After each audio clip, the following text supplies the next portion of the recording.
I'm Kris McCusker in the 680 Business Center. Now, we did see a winning start to the week on both sides of the border.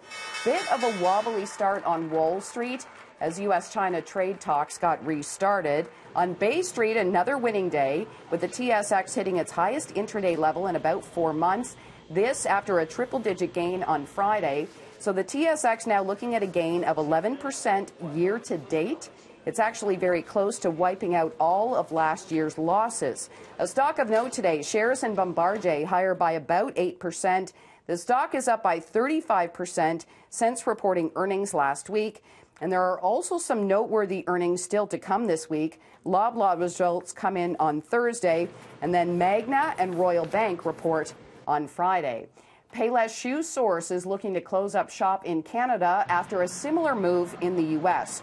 The Canadian division of Payless says it will soon file for creditor protection in Canada, prompting the closure of 248 stores, throwing 2,400 people out of work. The Kansas-based company's chief restructuring officer says the decision comes after a prior reorganization left the company ill-equipped for today's retail environment. The company, which has also filed for bankruptcy in the U.S., says it will start closing stores at the end of March, though some will remain open until the end of May for liquidation sales. Well, it's probably not surprising to hear that Walmart beat on earnings expectations. This is noteworthy because it's the first major retailer to deliver fourth quarter results, and it seems to suggest it is holding its own against Amazon. It also comes even as retail sales data in the U.S. that was released last week was not great. Shares in Walmart moved higher today. And Netflix is setting up shop in the Portlands. The company is setting up a dedicated production hub in Toronto that will provide jobs for potentially more than 1,800 people.